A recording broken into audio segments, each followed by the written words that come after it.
Hey there, and welcome to today's Explainer. I am absolutely thrilled you're tuning in right now because we are about to go on a seriously fascinating journey together. We're going to uncover a hidden literary code, a kind of secret structural framework that powers everything from those classic fairy tales we all know to the absolute deepest poetry you'll ever read. Academics actually call this concept binary opposition. And let me tell you, once you see it, there's no going back. You'll literally never look at your favorite stories the exact same way again. It is, without a doubt, the hidden engine of storytelling.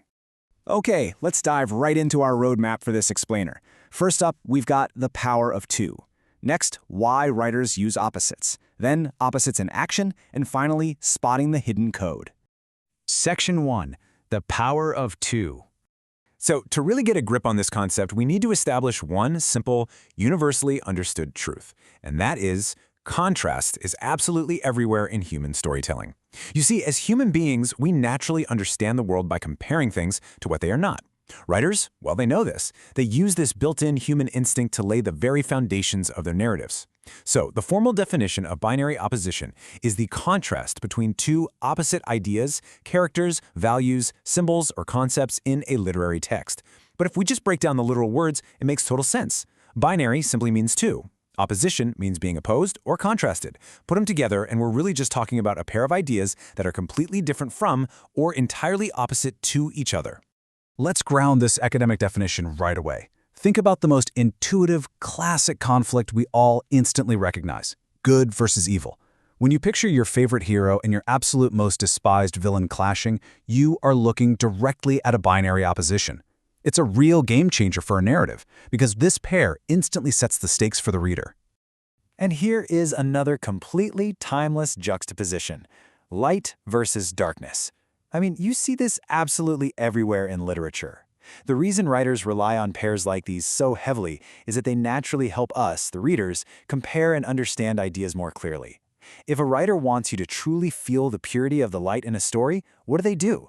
They surround it with absolute darkness. The stark contrast makes both concepts so much stronger. So the crucial point here really just comes down to a simple formula. Opposite idea plus opposite idea equals a binary opposition. Whether it's peace plus war, love plus hate, or truth plus lies, this is the core engine behind the whole theory. Basically, as long as you have two strongly opposing forces or concepts actively pushing against each other, boom, you have successfully created a binary opposition. Let's move to Section 2 and see how this builds. Why writers use opposites. All right, so we know what the concept is, but why is it such an essential tool for writers? Why do we call it the hidden code of storytelling? Well, there are three main reasons writers lean on this tool so much.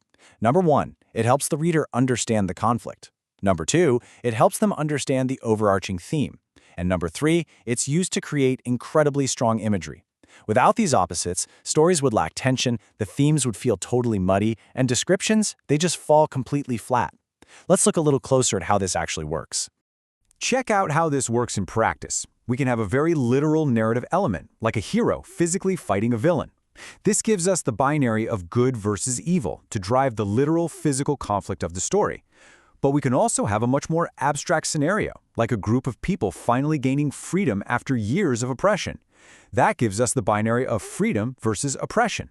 This kind of abstract contrast doesn't just create conflict on the surface, it actively builds the much deeper theme of liberty and justice within the text itself. And then, of course, we have that third reason, imagery. Just listen to this. A tiny candle glowed, directly against in the darkness. Notice how placing light and darkness in the exact same sentence makes the visual imagery just pop brilliantly. That contrast makes the image of that little candle so much more vivid, fragile, and meaningful than if the writer had simply written, "A candle was lit." Section 3. Opposites in action. We're going to shift gears into some practical application now, getting you fully prepared to see how this simple formula actually manifests itself in characters, in symbolic objects, and even in beautiful poetry. Let's take a story we all know by heart and expose the binary engine running right beneath it. Think about Cinderella. As a character, she represents pure kindness and goodness. In direct contrast, we have her stepmother, representing cruelty and selfishness. Now, what's really interesting here is how this beloved fairy tale perfectly embodies that classic good versus evil binary, but it's entirely mapped onto these two specific characters. That fundamental clash between them, that's what creates the entire main conflict of the story. But binary oppositions don't just live in characters. They live inside symbols too. In literature, objects aren't just, well, objects.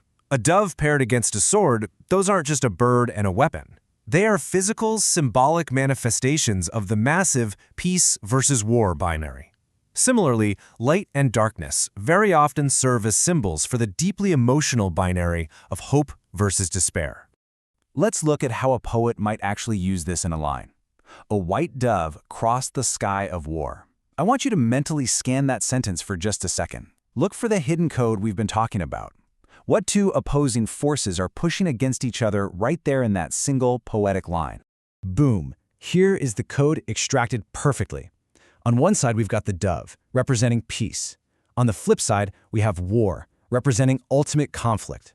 By contrasting peace directly with war in the exact same line of poetry, the writer emphasizes humanity's profound, desperate desire for harmony.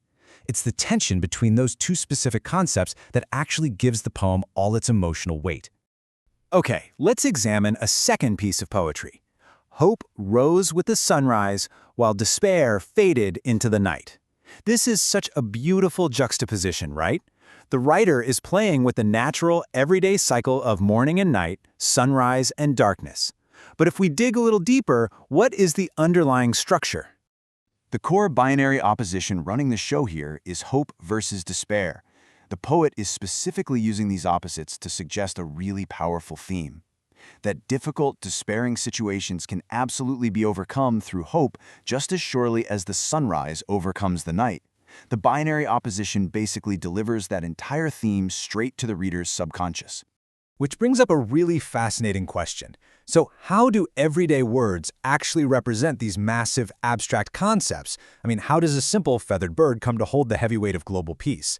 To answer this, we need to introduce a slightly more advanced academic mechanic. But stick with me, because I promise it is incredibly satisfying to learn once it clicks. This mechanic relies on just two words, sign and referent. Let's completely demystify this right now. The sign is simply the literal word or the physical object right there on the page, like the literal dove. The referent is the deeper concept that the sign points to or represents. In this specific case, peace. And honestly, that's the whole shebang. A sign is what is literally there, and the referent is what it stands for. And this brilliantly illustrates the entire process in motion using the sentence, "A dove flew above the battlefield." First, we have our literal signs, the dove and the battlefield. They point to deeper reference, peace and war. Finally, those opposite referents lock together to create our binary opposition, peace versus war. Do you see how the signs create those opposite referents right there on the literal battlefield? It's just a remarkably structured, almost mathematical way to build deep meaning out of simple words. Section 4. Spotting the hidden code. Now that you understand the core mechanics, the power of two, and exactly how signs and reference work, I want to equip you with a practical toolkit you can literally use in your everyday life. It's a super simple 3-step checklist to identify binary oppositions in absolutely any text you come across. Step 1. Ask yourself, what important ideas, symbols, or characters appear in this text? Step 2. Look at your list and ask, are any of them opposites? Step 3. If they are, what contrast is the writer trying to emphasize? Basically, why did they put those two opposites together in the first place? Let's rapidly apply those 3 steps to this final mini-example. The rich merchant ignored the poor farmer. Step 1. Who appears? Well, a merchant and a farmer. Step 2. Are they opposites? Yes! One is distinctly rich and one is distinctly poor. That immediately gives us the binary of rich versus poor. Step 3. What's being emphasized here? Most likely a theme about class division or inequality. See how easy it is now to spot the code once you know what you're looking for? We've covered the absolute essentials of this incredible literary tool today, from the epic clashes of good and evil to the subtle poetry of hope rising like the morning sun.